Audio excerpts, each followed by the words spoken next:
Chapter 1. Shattered Mirror. Trent Holloway never believed in premonitions until that rainy Tuesday when a chill ran down his spine during a business meeting. The successful architectural firm owner excused himself to check his phone, finding 3 missed calls from his mother. When he finally connected with her, her words demolished his world. "Trent, it's Bryce. There's been an accident on Mount Rainier." His identical twin brother, the daredevil who'd never met a cliff he wouldn't climb or a risk he wouldn't take, had apparently slipped during a solo hiking expedition. The search and rescue team found a body at the bottom of a ravine, the face unrecognizable from the fall, but the wallet, backpack, and distinctive titanium watch confirmed it was Bryce. Trent's hands trembled as he canceled meetings and drove home through the Seattle downpour. He and Bryce had been inseparable growing up, complementary forces, with Trent the calculating planner and Bryce the impulsive thrill-seeker. Though they'd taken different paths in adulthood, their bond remained unbreakable. Or so Trent had thought. His wife, Vivian, was waiting at their lakeside home, her striking figure silhouetted against the picture window. 5 years together, and sometimes Trent still couldn't believe she'd chosen him. The former interior designer had collaborated on several of his firm's projects before they'd fallen in love, or what he believed was love. "I made some calls," she said, embracing him. "The funeral home is handling everything. You don't need to identify the body. Your parents have taken care of it." Trent nodded, grateful yet hollow. "I need to see him, Viv."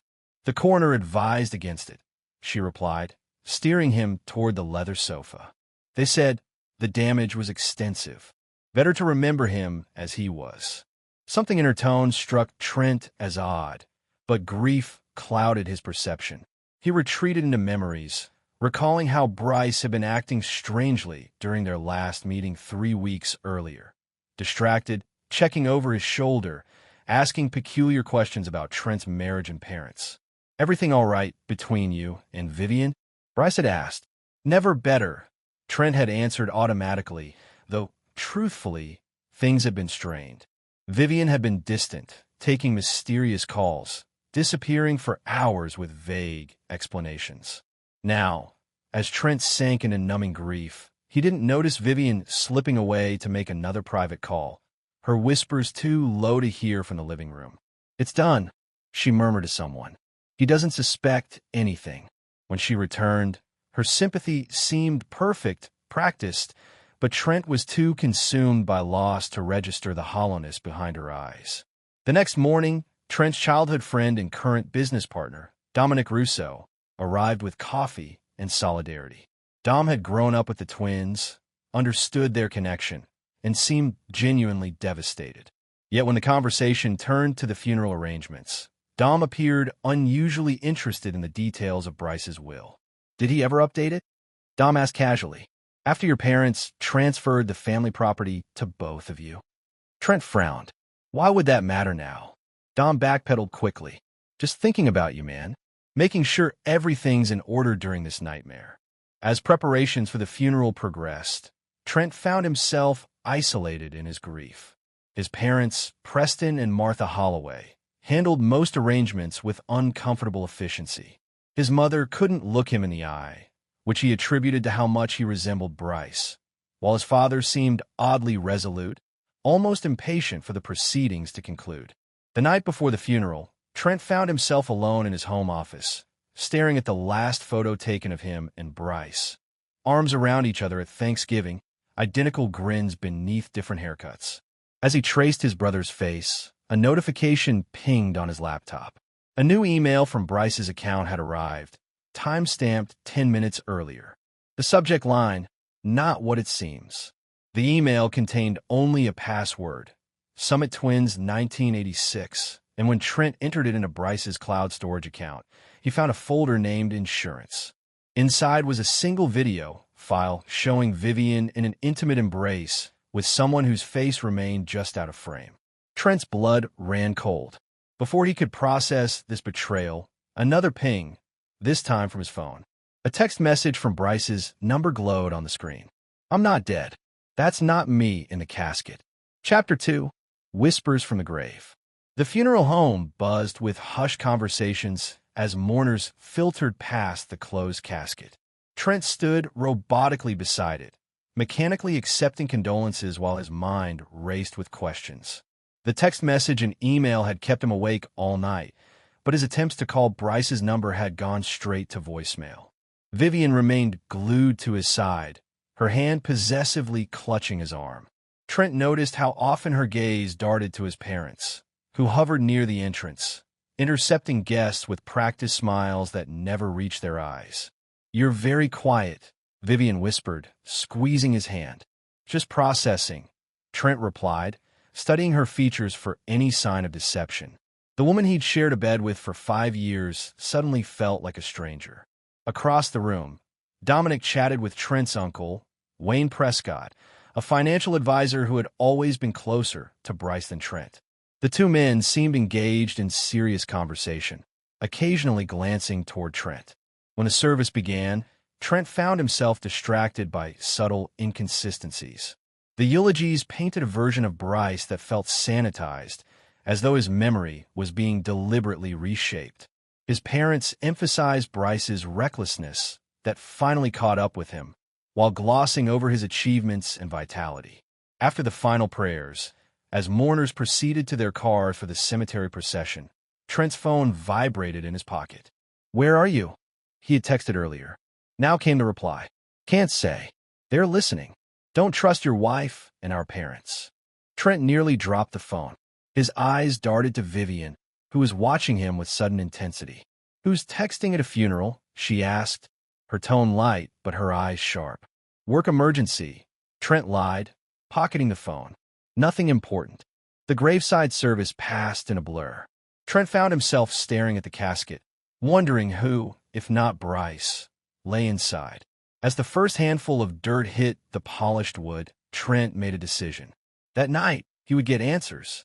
After the reception at his parents' suburban home, where Trent noted the conspicuous absence of personal photos of Bryce, he feigned exhaustion to escape early. Instead of driving home, he parked near the cemetery and waited for darkness. The groundskeeper was easily bribed, and by midnight, Trent stood before his brother's fresh grave with a shovel. Hours of desperate digging brought him face to face with the casket. With trembling hands, he opened it, steeling himself for what he might find. The face was indeed unrecognizable from trauma, but something about the build seemed wrong. This man was similar to Bryce in height and coloring, but subtle differences in bone structure caught Trent's trained eye. He took photographs with his phone before carefully resealing the casket and replacing the soil. Back in his car, another text arrived from Bryce's number. "Now you know. Meet tomorrow, 10 a.m.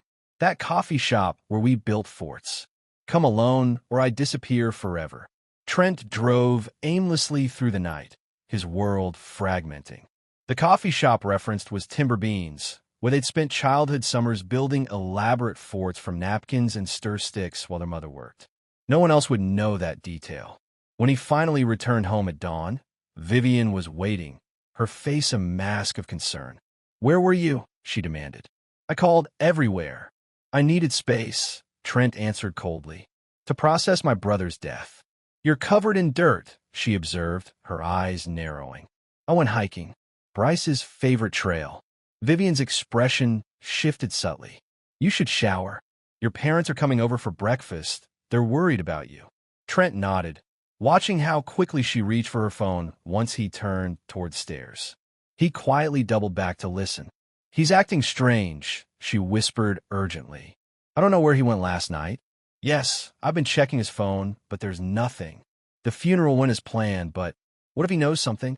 Should we move up the timeline?" Trent retreated silently, his suspicions confirmed. Whatever conspiracy had claimed his brother's identity now threatened him too. He had less than 24 hours to prepare for a meeting that could explain everything, or lead him into the same trap that had ensnared Bryce. Chapter 3: Parallel Lives. Trent arrived at Timber Beans 30 minutes early, positioning himself in a corner booth with clear sight lines to all entrances. He'd taken precautions, leaving his phone at home wrapped in Vivian's scarf, to make it appear he was still in bed, borrowing a barista's laptop for a quick search on the man he'd found in Bryce's grave, and withdrawing $5,000 in cash from an ATM far from his usual haunts. The search had yielded a disturbing discovery.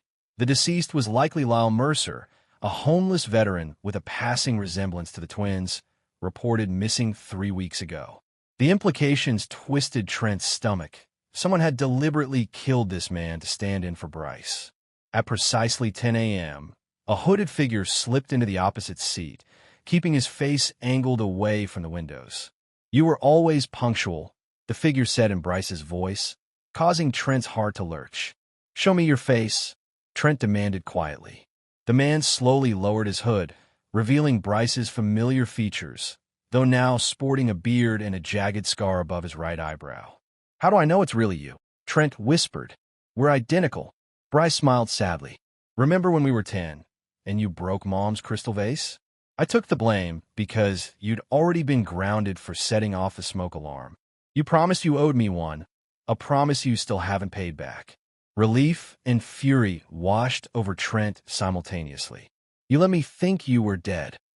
"I had no choice," Bryce replied, eyes constantly scanning the cafe. "They've been planning this for years, Trent. Our loving family, your devoted wife. They're after everything we own, everything we are." For the next hour, Bryce unraveled a conspiracy so twisted that Trent would have dismissed it as paranoia if not for the evidence he'd already uncovered himself. Their parents, facing financial ruin after a series of failed investments, had concocted a scheme to consolidate the twins' considerable assets, the inheritance from their maternal grandmother, the successful architecture firm, and a valuable family lakefront property. "But why fake your death? Why not mine?" Trent asked. "Because you're the responsible one with all the business connections," Bryce explained. "They needed you functioning to maintain appearances while they executed the rest of their plan. Your signature on documents, your face in meetings." And Vivian? Bryce's expression hardened. "She was never what she seemed. I discovered she's been having an affair with Dominic for at least 2 years. They met in college. Their relationship predates your marriage. She targeted you deliberately when she learned about our family's wealth." Trent felt physically ill. "Dom? My best friend. Your business partner who's been systematically siphoning funds from the firm," Bryce confirmed.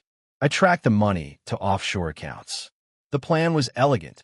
After my death, the combined grief and betrayal would drive you to suicide. They even have a timetable. How would they ensure I'd kill myself?" "They wouldn't have to," Bryce said grimly. "Vivian has been adding untraceable sedatives to your evening whiskey for months, building up your tolerance. The night after my funeral, tonight, she'll increase the dose dramatically. While you're unconscious, they'll stage your suicide, complete with a note confessing to embezzlement and expressing guilt over some fictional involvement in my death." Trent's mind raced through recent memories, recognizing the signs he'd missed. Vivian's insistence on preparing his nightcap personally, his inexplicable fatigue each morning, her careful questions about life insurance, and his will. "Uncle Wayne is involved too," Bryce continued. "He's the financial architect behind everything. And our parents." His voice cracked slightly. "They sold their souls when they lost their retirement funds in his investment scheme. Sacrificing one son seemed acceptable when weighed against bankruptcy." "How did you uncover all this?" "Accidentally at first. I overheard Mom and Wayne arguing about the timeline 3 months ago. Then I noticed someone had accessed my cloud accounts. I started investigating, installing surveillance equipment in various locations. The evidence piled up until I confronted Wayne, thinking he was operating alone. That's when I realized the full scope." "Why didn't you come to me immediately?" "They were watching too closely. And honestly, I wasn't sure if you were involved," Bryce admitted. "Vivian had been feeding you stories about me for years, that I was unstable, jealous of your success. I had to be certain where you stood. So you let them think they'd succeeded in killing you?" "Who was the body?" Bryce's eyes darkened. "I didn't let anything happen to Lyle. I discovered their plan too late to save him. They chose him because of our similar build, and they knew the fall would make identification difficult. They stole my personal effects to plan on him." Trent processed this horror, his architect's mind already constructing a retribution blueprint. "What's your plan now?" "Disappear," Bryce said. "I have new identification, offshore accounts they can't access. I came back only to warn you. Trent shook his head slowly. The Holloway ruthlessness their grandmother had often noted emerging like a dormant predator awakening. No, they don't get to win. They don't get to take what's ours and destroy our lives. What are you suggesting? A counterplan, Trent said, his voice hardening. They think I'm the predictable twin, the safe one. They have no idea what I'm capable of when betrayed.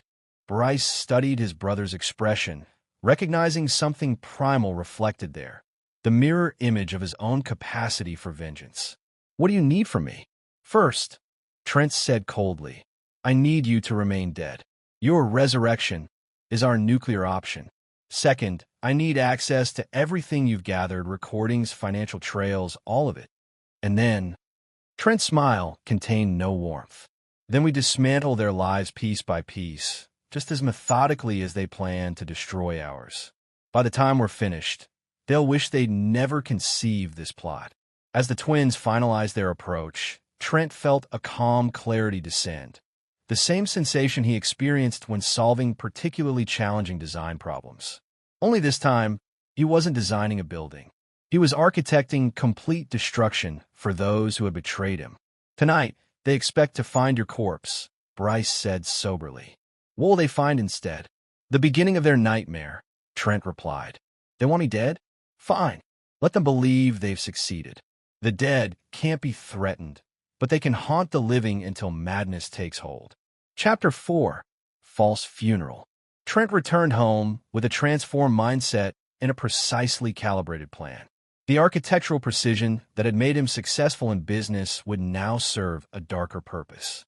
He found Vivian in their bedroom, selecting a black dress from her closet with practiced solemnity. There you are, she said, feigning concern. Your parents called again. They're worried. I needed to clear my head, Trent replied, watching how her eyes tracked his movements. I think I'll have a drink before they arrive. A flash of anticipation crossed Vivian's face before she composed herself. Let me fix it for you. You've been through so much. Thank you, he said, noting how she positioned herself between him and the bar cart. Her back turned as she prepared his whiskey with 2 extra steps he wasn't meant to notice. The uncapping of a small vial, the careful stirring to dissolve its contents. When she handed him the amber liquid, their fingers brushed, and Trent marveled at how normal this moment would have seemed just days ago. Now he recognized it as attempted murder. To Bryce, he toasted, bringing the glass to his lips but not allowing the liquid to pass them. Vivian watched intently as he pretended to drink deeply, then placed the glass on the side table. He swayed slightly, blinking hard as though fighting sudden drowsiness. Are you all right? She asked, moving closer. Just tired suddenly, he slurred, allowing himself to collapse onto the bed. Through half-closed eyes, he observed her satisfied expression as she checked his pulse and breathing. She immediately made a call. It's working faster than expected. He's already out. Yes, complete unconsciousness. No, I followed the dosage exactly. Fine. Come now instead of waiting. Trent remained motionless as Vivian busied herself, occasionally checking to ensure he remained unresponsive. 20 minutes later, he heard the front door open and multiple sets of footsteps approaching. Is he out? Came Dominic's voice, followed by the sound of latex gloves snapping. Completely, Vivian confirmed. Help me position him in the bathroom. Rough hands grabbed Trent's shoulders and feet. He focused on maintaining the appearance of dead weight as they carried him to the master bathroom and propped him against the bathtub. The note? Asked a third voice, Uncle Wayne's distinctive baritone. Already printed and ready for his signature, Dominic replied. Martha and Preston are creating their alibi at the country club. They'll discover him when they come to check on him later tonight. Let's get his fingerprints on a glass and pill bottle, Wayne directed. Vivian, where's that sample of his handwriting for the signature? As they methodically staged his suicide, Trent recorded every word through the miniature device Bryce had supplied, the same type his brother had used to uncover their conspiracy. He endured their dispassionate discussion of his life's value, Vivian's complaints about having to play the grieving wife again, and Dominic's eager plans for the firm once Trent was gone. The police won't look too deeply, Wayne assured them. 2 brothers dying within days, One in an accident, one by suicide. It's tragic, but not suspicious, especially with the embezzlement confession providing motive. When do we get access to the accounts? Vivian asked, the naked greed in her voice stripping away any doubt about her motives. Once the will clears probate, Wayne explained. Preston and Martha inherit everything as his parents, then they'll transfer the agreed-upon percentages. The architecture firm goes to Dominic as the surviving partner. And the life insurance? Dominic pressed. $3 million to Vivian, Wayne confirmed. Clean and untraceable to the rest of us. Eventually, they completed their macabre tableau. Trent slumped against the bathtub, an empty pill bottle nearby, the forged suicide note placed prominently on the counter. They left together, already discussing how to act appropriately shocked when the body was discovered. The moment they departed, Trent sprang into action. He had 3 hours before his parents would arrive to find him. Moving quickly, he gathered the evidence, the drugged whiskey for toxicology testing, the staged suicide note, and most importantly, the full audio recording of the conspiracy. He replaced these items with his own carefully prepared counterparts. A different suicide note with subtle but significant alterations, a whiskey glass with only his normal fingerprints, and a bathroom scene that would pass initial inspection but contain deliberate inconsistencies that would raise questions in a thorough investigation.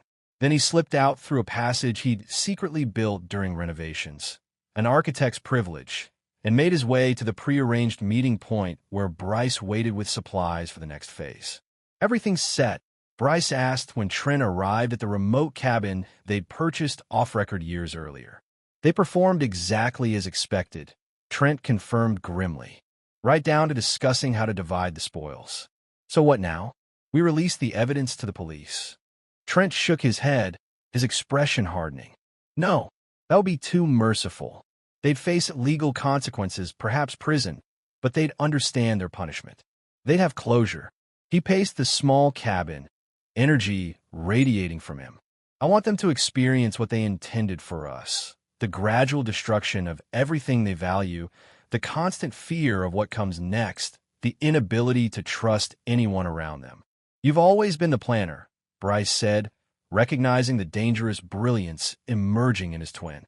"What's our first move?" "We let them believe they've won," Trent explained. "My body will be discovered tonight. The police will initially investigate it as a suicide. Our parents, Vivian, Dominic, and Wayne will play their roles as grieving family.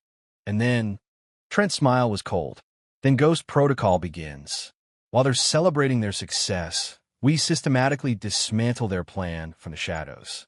We've already secured our assets through the trust restructuring you implemented. The money they expect to receive doesn't exist. They'll panic when they realize it's gone," Bryce noted. "Exactly. And that's when they'll start turning on each other. Wayne will blame our parents for providing incorrect information. Dominic will suspect Vivian of double-crossing him. Vivian will wonder if our parents kept additional assets hidden." Throughout the night, the twins refined their counter-conspiracy, allocating responsibilities based on their complementary skills.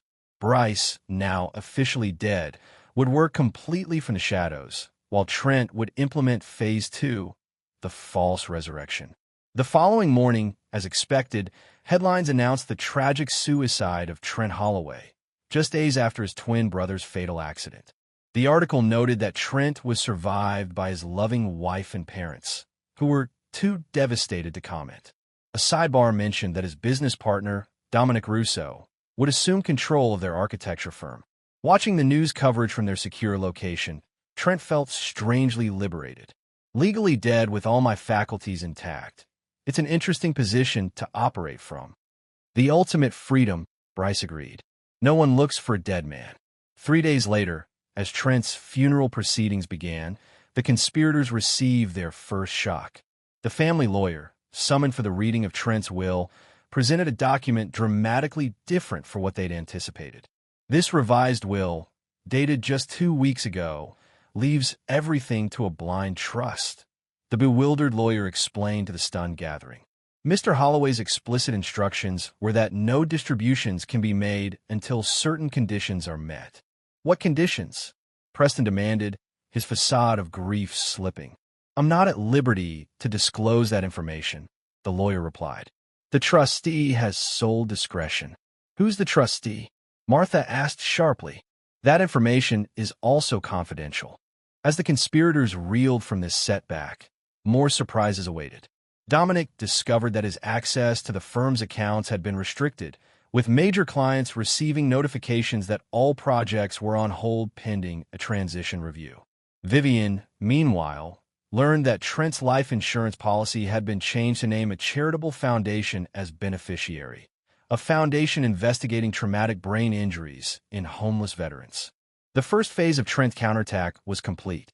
Now, as the conspirators scrambled to understand what had happened to their expected windfall, he prepared to implement the second phase, sowing discord among their ranks. Chapter 5. Phantom Manipulator. From the shadows of legal death, Trent orchestrated a masterpiece of psychological warfare. Using untraceable methods, he began sending each conspirator evidence suggesting another member of their group had betrayed them. Vivian received an anonymous envelope containing bank statements showing Dominic had opened a private account in the Caymans, an account Trent had actually created using information from Dominic's computer. The statements suggested Dominic had been planning to take all the proceeds for himself. Dominic, meanwhile, found documents implying that Uncle Wayne had restructured the expected inheritance to shortchange him significantly.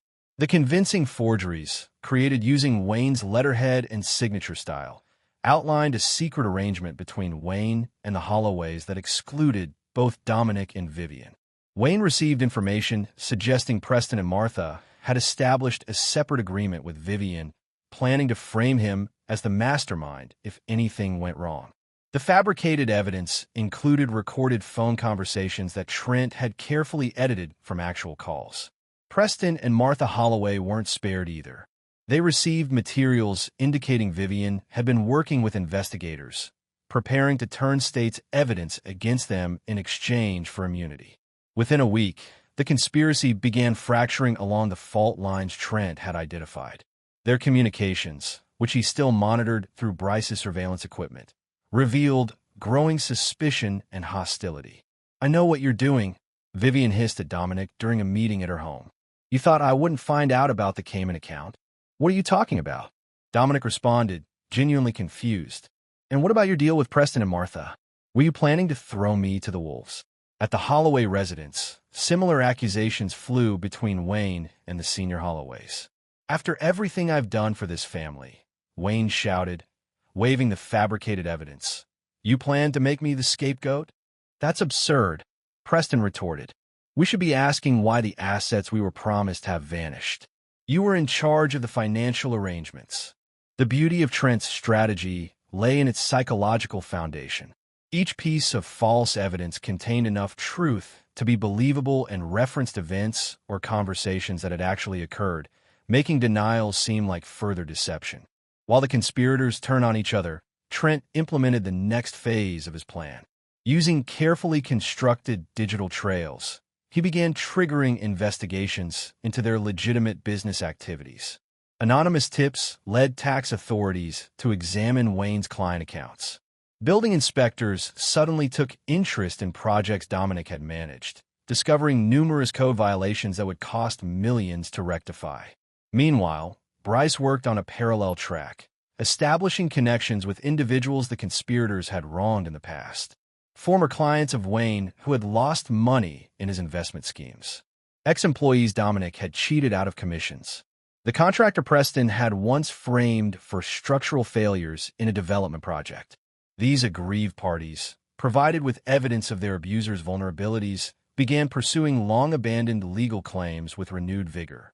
By the third week, the conspirators were under siege from multiple directions, fighting among themselves while defending against external threats they didn't understand. Their resources, which had seemed so secure, were being drained by legal fees and emergency measures.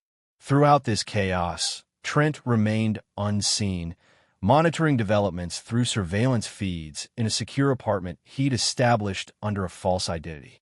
The architectural mind that had once designed harmonious spaces now crafted perfect discord. They're breaking faster than anticipated, he noted to Bryce during one of their secure communications. Dominic and Vivian had a physical altercation yesterday. She accused him of embezzling from the company accounts. Wayne isn't faring much better, Bryce replied. The SEC has frozen his assets pending investigation, and 3 former clients have filed suit claiming he mismanaged their investments. He called our parents demanding money for legal representation, but they claimed they're cash-strapped from unexpected tax audits. Trent allowed himself a cold smile. Time for the next phase, then. Are you ready to rise from the dead? Bryce hesitated. Are you sure it's the right moment? Once we deploy this, there's no going back. Their alliance is fractured, but not shattered, Trent reasoned. They still haven't faced their fundamental fear, that their victims might return for retribution. Let's introduce that variable. The following day, as Vivian entered her darkened home after a contentious meeting with her in-laws, she found a single item placed on her kitchen counter.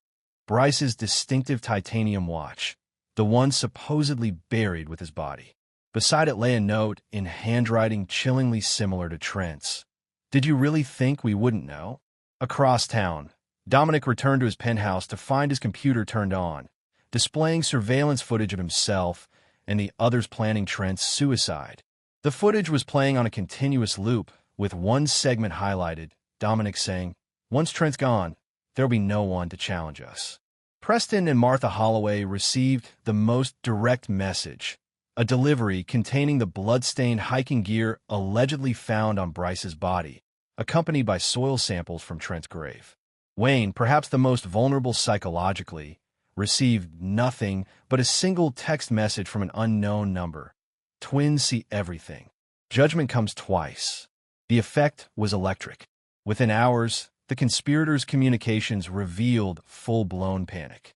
Someone knows. Vivian screamed during an emergency meeting at the Holloway home. They have evidence. They're watching us. It's impossible, Preston insisted, though his shaking hands betrayed his terror. Both of them are dead. We confirmed it. Did we? Wayne challenged. Did any of us actually see the bodies up close? Really examine them. I did, Dominic said defensively. I helped position Trent. He wasn't breathing. No pulse. And Bryce? Martha asked, her voice barely audible. The coroner said the face was unidentifiable. The seed of doubt had been planted. Now, Trent prepared to make it bloom into paralyzing fear. Chapter 6. Reflections in Blood. On the 1-month anniversary of his supposed suicide, Trent enacted the most psychologically devastating phase of his plan, the phantom resurrection. Using makeup techniques, subtle facial prosthetics, and a natural advantage of being identical to Bryce, he created a hybrid appearance that would register to observers as both brothers simultaneously, a visual manifestation of their worst fears. His first appearance was precisely calculated for maximum impact. During a board meeting at the architecture firm, where Dominic was attempting to reassure nervous clients about the company's stability, Trent stood silently outside the glass-walled conference room, visible just long enough for Dominic to notice before disappearing. Dominic's reaction, leaping from his chair mid-sentence, face draining of color, created exactly the impression of instability Trent had intended. When security searched the building at Dominic's insistence, they found nothing except a business card from Trent's personal collection placed in Dominic's private bathroom. For Vivian, the haunting took a more intimate form. Returning from a spa weekend she'd taken to escape mounting pressures, she found her bedroom meticulously rearranged to match the configuration from the day she married Trent. On her pillow lay a dried flower from her wedding bouquet that should have been sealed in a memory box in storage. Most disturbing was what she found in her bathroom. Her extensive makeup collection reorganized, with certain items used to write across her mirror. Behind every face is another.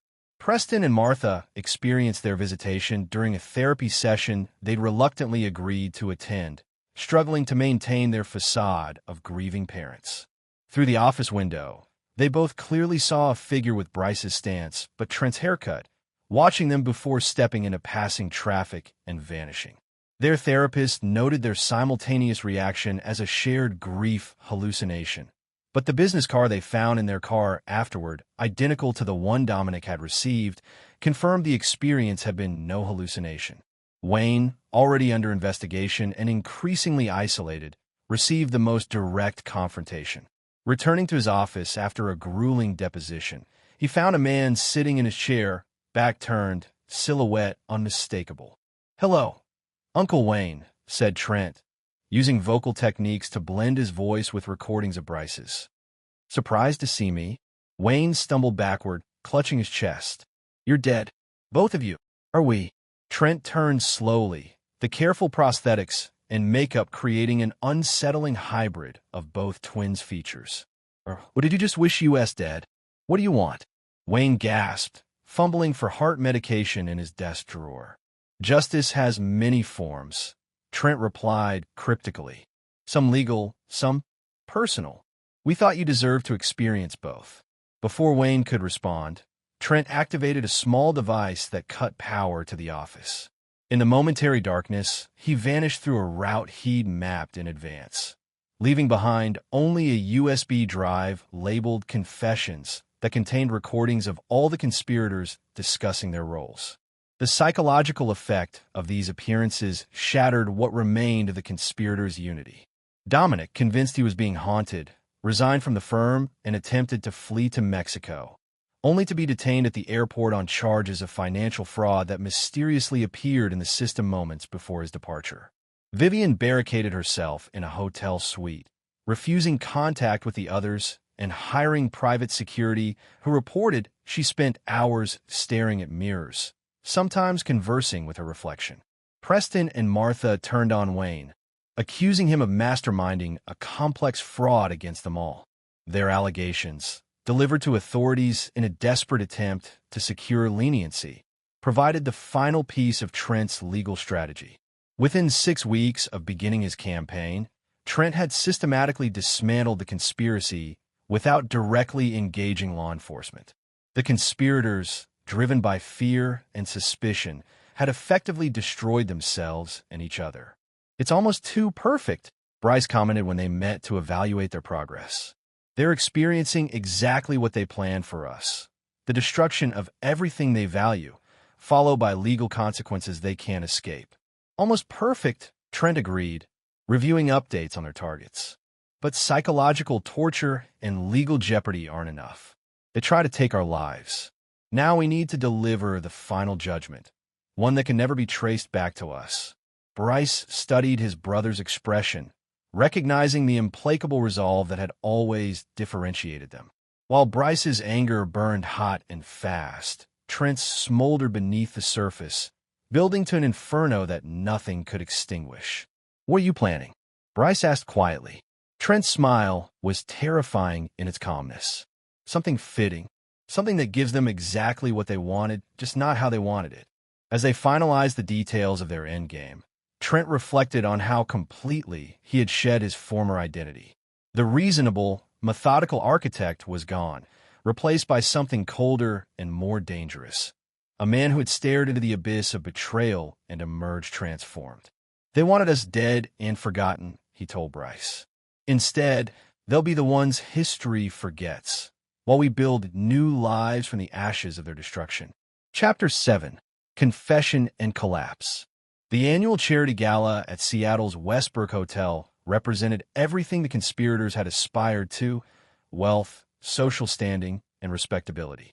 It was also where Trent chose to orchestrate their final downfall. Despite their deteriorating circumstances, all 5 conspirators attended, each for different reasons. Preston and Martha Holloway needed to maintain appearances among their social circle. Dominic, released on bail pending his fraud trial, desperately sought investors to salvage his reputation. Vivian, emerging briefly from seclusion, came to secure potential allies. Wayne, nearly broken by investigations and stress, had been specifically pressured to attend by anonymous messages threatening further exposure if he refused. None of them knew that Trent had methodically prepared this event as the stage for their collective unmasking. Using his architectural connections, he had gained access to the hotel systems weeks earlier, establishing control over the audiovisual equipment in the main ballroom. The gala proceeded normally through cocktails and dinner, the conspirators avoiding each other while maintaining brittle smiles for the benefit of observers. As the event chairman approached the podium for closing remarks, Trent activated his program remotely. The lights dimmed unexpectedly, and the massive screens flanking the stage, intended for acknowledging donors, came to life with a simple message: the truth about the Holloway twins. What followed was a masterfully edited compilation of the conspirators' own words, snippets from meetings, phone calls, and private conversations, all meticulously captured by Bryce's surveillance. The footage revealed their entire plot in devastating detail: the planned accidents, the financial motivations, the callous disregard for the lives they'd sought to destroy. The assembled elite of Seattle society watched in stunned silence, as people they'd respected and admired were exposed as would-be murderers and frauds. Security personnel moved to shut down the presentation, but found the systems locked and unresponsive. For 8 excruciating minutes, the conspiracy unraveled publicly and irrefutably. The final segment showed the staged suicide scene, with Dominic and Vivian callously positioning what they believed was Trent's unconscious body while discussing how to divide his assets. As the screens finally went dark, the ballroom erupted in chaos. Attendees backed away from the conspirators as though physically repelled. Security personnel, responding to urgent directives from hotel management, discreetly surrounded them. Preston collapsed, clutching his chest in what appeared to be a heart attack. Martha stood frozen, her carefully maintained social mask shattered beyond repair. Dominic attempted to flee, but was intercepted by police officers who had been anonymously tipped to attend the event. Vivian, cornered near the service entrance, screamed accusations at Wayne, who sat slumped at his table, staring vacantly at his trembling hands. From a service corridor with a clear view of the ballroom, Trent watched the destruction he'd engineered. The real triumph wasn't just public humiliation. It was the comprehensive legal evidence contained in the presentation. Copies had simultaneously been delivered to law enforcement agencies, regulatory authorities, and select journalists, ensuring that no amount of money or influence could suppress the truth. As sirens wailed outside the hotel, Trent slipped away, his burner phone vibrating with a message from Bryce: justice served. Time for rebirth. The following days saw the complete collapse of the conspirators' world. Dominic, already facing fraud charges, now confronted attempted murder and conspiracy allegations. Vivian, initially claiming victimhood, found her performance undermined by clear video evidence of her active participation.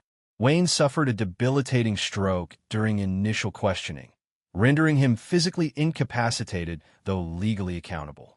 Preston, surviving his heart attack, and Martha both attempted to shift blame to the others but found themselves isolated and universally condemned. Their legal strategy disintegrated when their own attorneys, disgusted by the evidence, withdrew representation. Public fascination with the case spread nationally, with commentators dubbing it the twin deception. Speculation ran rampant about whether one or both Holloway twins might still be alive, with reported sightings emerging across the country and beyond. Through it all, Trent remained ghost-like, monitoring developments from secure locations while finalizing preparations for his ultimate transition. The legal death of Trent Holloway had provided unexpected freedom, the opportunity to reconstruct himself entirely. "Are you satisfied?" Bryce asked during their last meeting on American soil. "They've lost everything: freedom, reputation, wealth." Trent considered the question seriously. "Not entirely. There's one final judgment they deserve. One that parallels what they planned for us, but with our signature twist. What more could you possibly do to them?" Trent's expression remained impassive. "They wanted us isolated, despairing, and ultimately dead. I want them to live long lives, contemplating what they've lost and knowing that somewhere we're thriving because of their failure." It was the architect's final design, not a death sentence, but something more psychologically devastating. The knowledge that their victims had not only survived, but would perpetually remain just beyond reach, living well while they rotted in prison cells. As the legal system processed the conspirators, Trent implemented the final phase of his plan, one that would ensure they received precisely calibrated sentences reflecting their culpability. Anonymous tips directed investigators to additional evidence, while strategic leaks to prosecutors highlighted particularly damning aspects of each conspirator's involvement. The result was exactly as he'd engineered. Dominic received 20 years for conspiracy, attempted murder, and financial crimes. Vivian, 15 years with no possibility of parole until serving at least 12. Preston and Martha, 12 years each, ensuring they would likely die in prison given their ages and health. Wayne, deemed mentally unfit for trial after his stroke, was committed to a secure medical facility for the remainder of his life, a prison of physical limitation and mental awareness.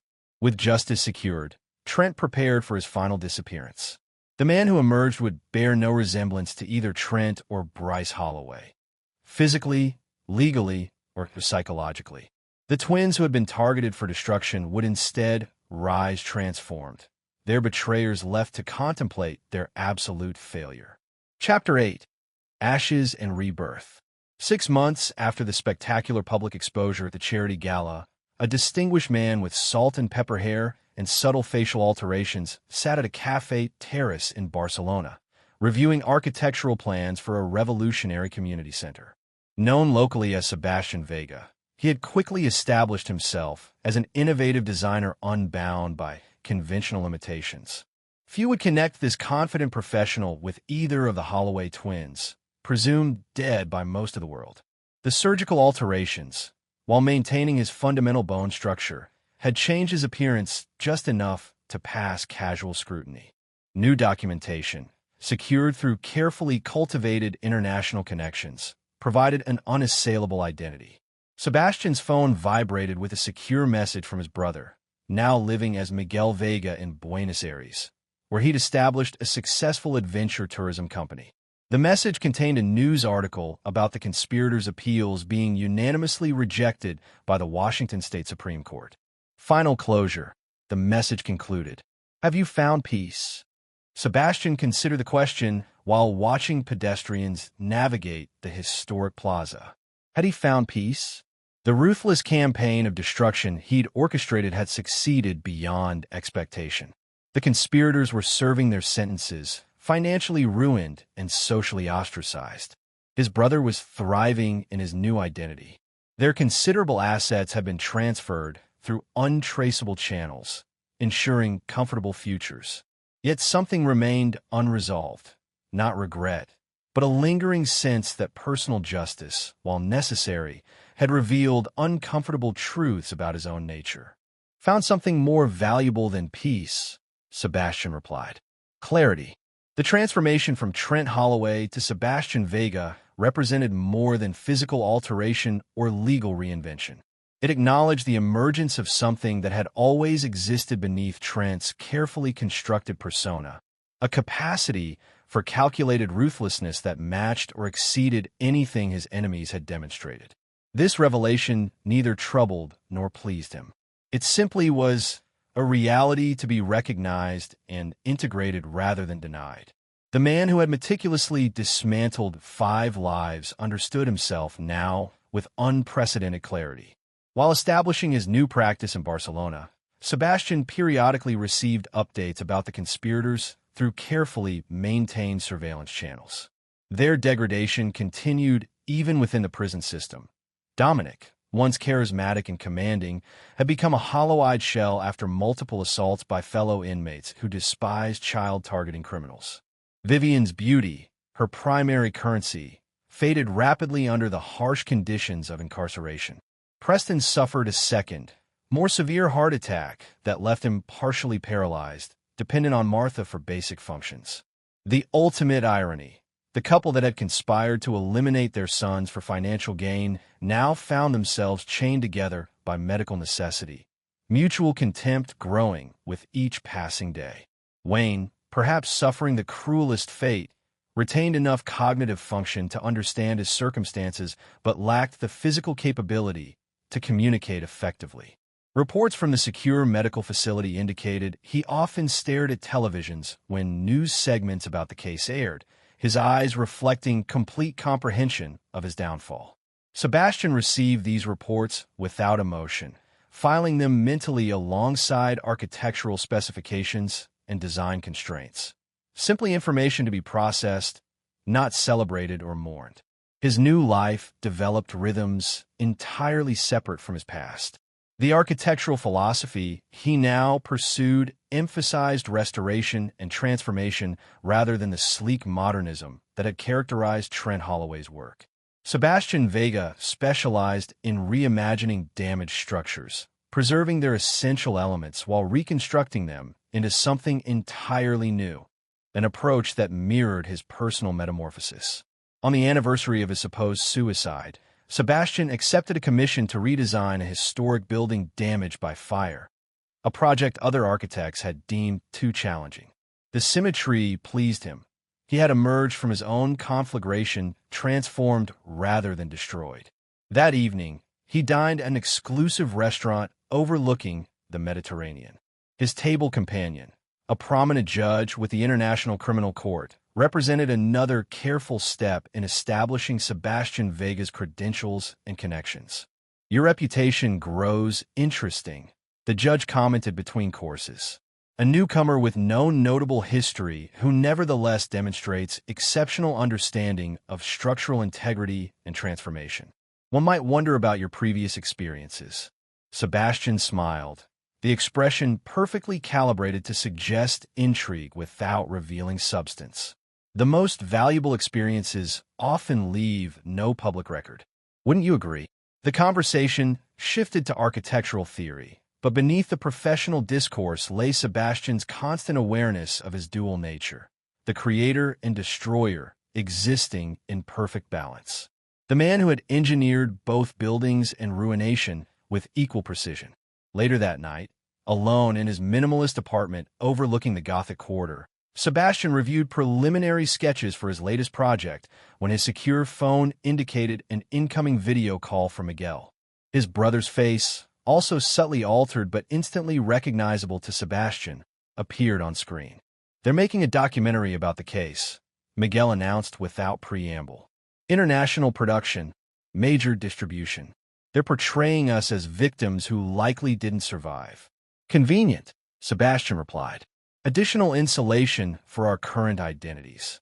Miguel studied his brother's expression. "You seem completely at peace with everything. Even after what we did to them." "We did nothing they hadn't planned for us," Sebastian responded evenly. "We simply executed more effectively." "That's technically true, but—" Miguel hesitated. "Sometimes I wonder if we went too far. Not with them. They deserved everything. But with ourselves. What we became in the process." Sebastian considered this thoughtfully.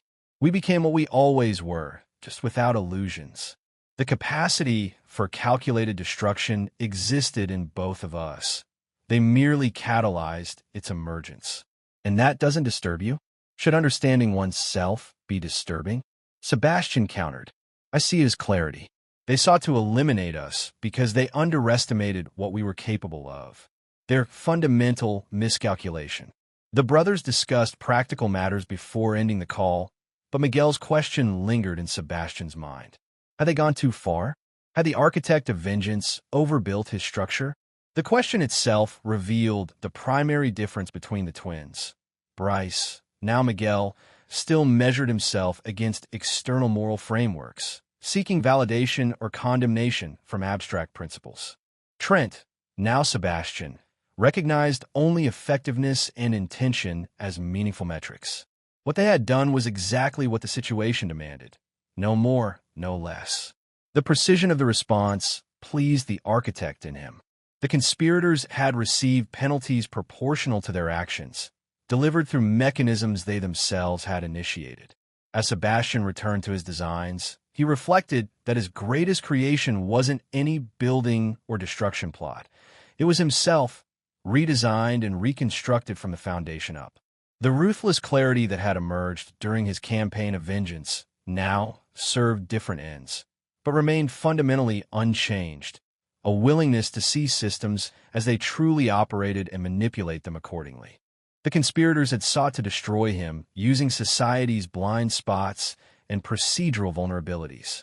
He had turned those same mechanisms against them, then stepped beyond the entire system to reinvent himself completely. Sebastian Vega represented not just survival, but transcendence, the ultimate architectural achievement of Trent Holloway's final design. Chapter 9. Echoes and Resolution. 5 years after assuming his new identity, Sebastian Vega received an unexpected message through one of the secure channels he maintained for monitoring the conspirators. Dominic Russo, broken by years of imprisonment and declining health, had requested a meeting with the prosecutor who had handled the case. Intrigued, Sebastian accessed the conversation recording through carefully placed connections in the judicial system. Dominic, barely recognizable from his formerly polished appearance, sat hunched across from the prosecutor, his prison pallor accentuated by premature aging. "I need to confess something that wasn't in the original case," Dominic began, his voice hoarse. "Something about the Holloway twins." The prosecutor leaned forward. "We've established your role in the conspiracy quite thoroughly, Mr. Russo. What could you possibly add now?" "The truth about Bryce Holloway's body," Dominic replied. "It wasn't him in that casket. We paid a morgue attendant to provide a John Doe with similar build. The face was deliberately damaged post-mortem to prevent identification." Sebastian watched impassively as Dominic detailed the body-switching operation, confirming what he already knew, but raising a more interesting question. "Why confess this particular aspect now?" "So you're admitting to additional charges of corpse desecration and obstruction of justice," the prosecutor noted. "Why come forward with this after 5 years?" Dominic's expression reflected something beyond fear or remorse, a haunted quality that transcended physical confinement. "Because they're still out there," he whispered. "Both of them, watching us, punishing us." "Mr. Russo, both Holloway twins were declared legally dead years ago. There's been no evidence." "I've seen them," Dominic interrupted frantically. "Not directly, but their influence. The guard who specifically requested transfer to my cell block has Trent's exact posture and mannerisms. The new prison psychologist who interviews me monthly uses Bryce's distinctive phrases. They're toying with us, making sure we never forget, never feel safe." The prosecutor sighed, clearly interpreting this as prison-induced paranoia. "I'll make note of your additional confession, but I suggest you discuss these perceptions with your mental health provider." What the prosecutor dismissed as delusion, Sebastian recognized as the final success of his psychological warfare. He had indeed arranged for certain prison personnel to subtly mimic mannerisms and expressions from both twins, not through any direct connection, but through intermediaries who simply paid specific guards and administrators to incorporate certain behaviors around the conspirators. The haunting continued precisely as designed, invisible to anyone except the targets themselves. Each conspirator experienced personalized torments. Preston received regular letters containing quotes from favorite books he'd read to his sons, written in handwriting that mimicked his own. Martha's cell periodically contained objects from the twins' childhood, impossible to source within prison walls. Vivian found her personal items rearranged in patterns only she would recognize as significant. None could prove these occurrences to authorities, creating exactly the doubt about their own sanity that Sebastian had intended. The physical imprisonment was merely the container. The real punishment was psychological, perpetual uncertainty about what was real and what was manipulation. Watching Dominic's desperate confession, Sebastian felt neither satisfaction nor remorse, only the clean certainty of a well-executed design reaching its intended function. The man who had helped position his unconscious body for staged suicide now lived in perpetual fear of ghosts who were simultaneously dead and everywhere. Later that week, Sebastian flew to Buenos Aires for one of his occasional reunions with Miguel.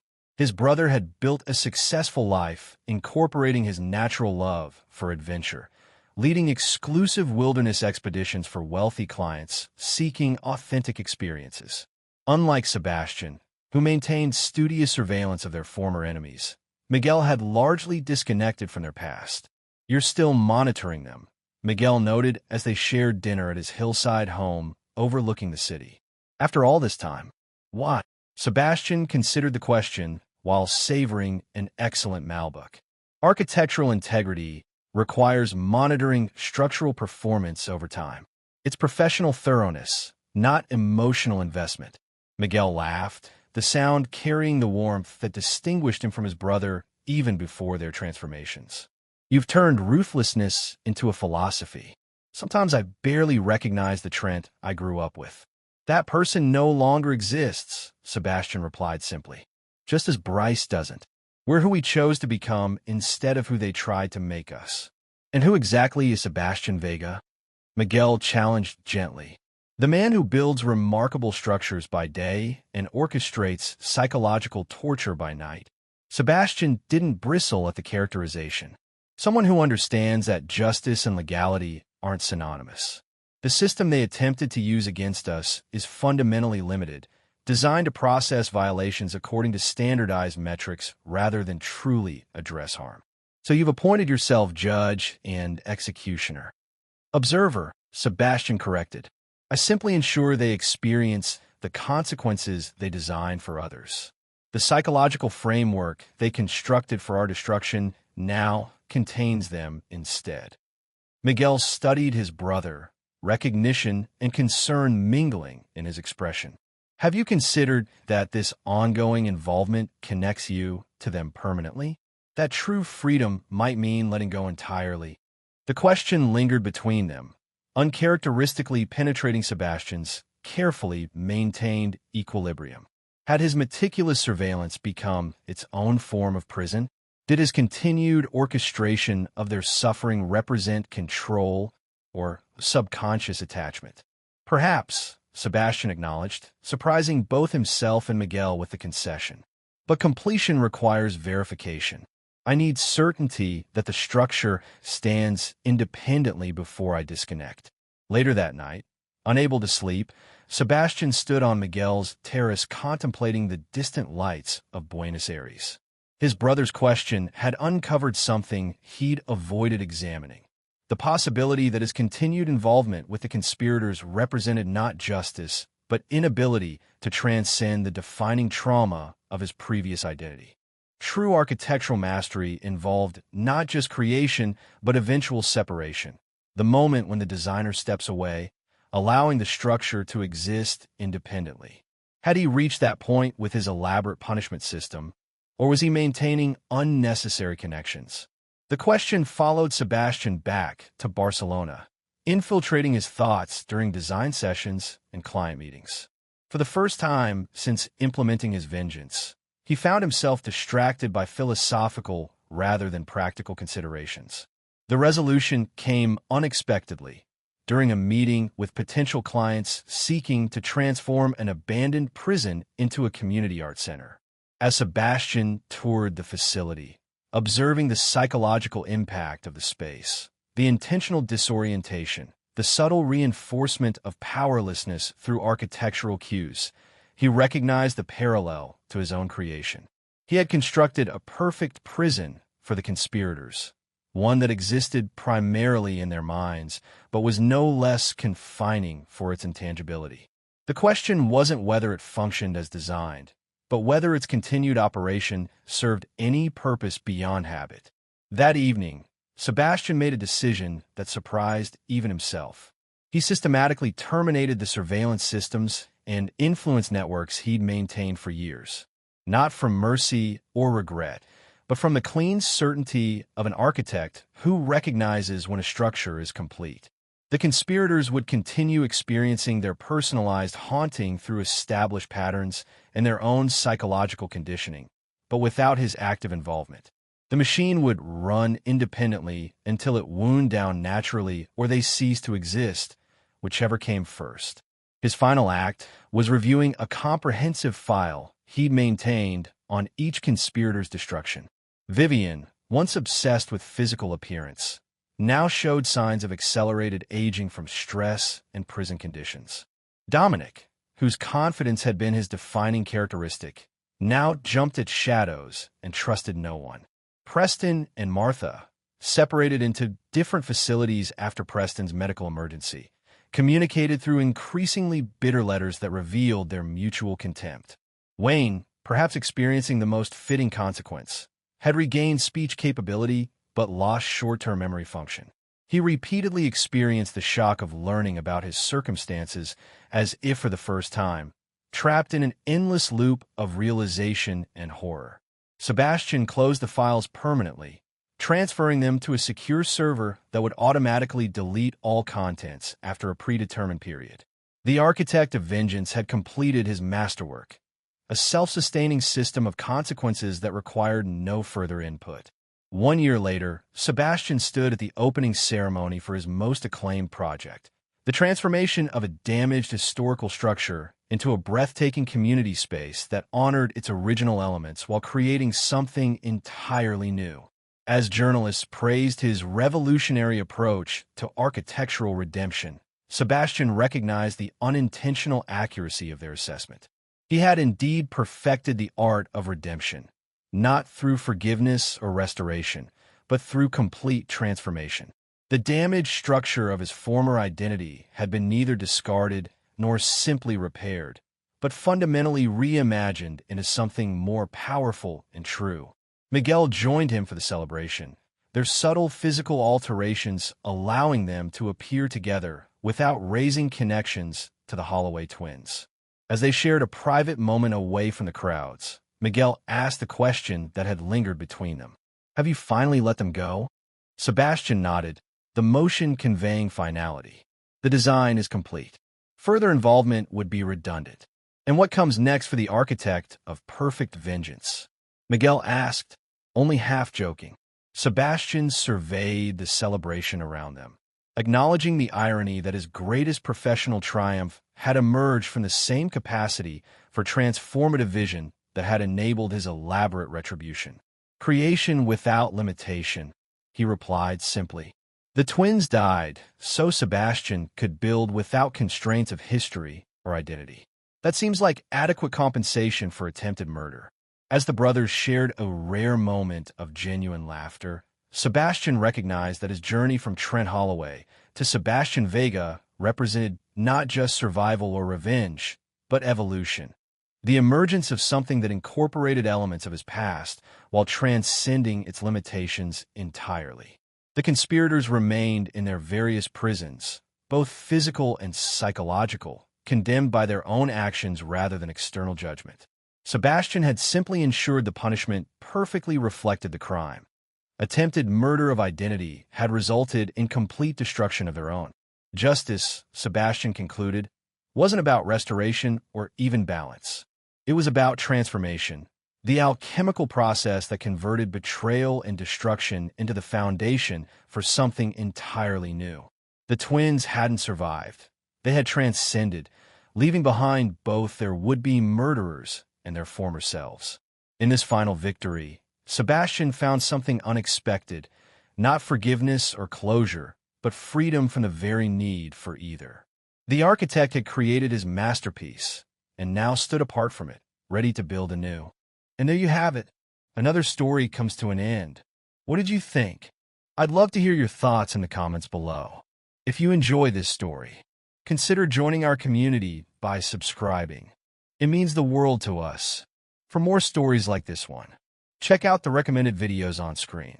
And I'll see you there.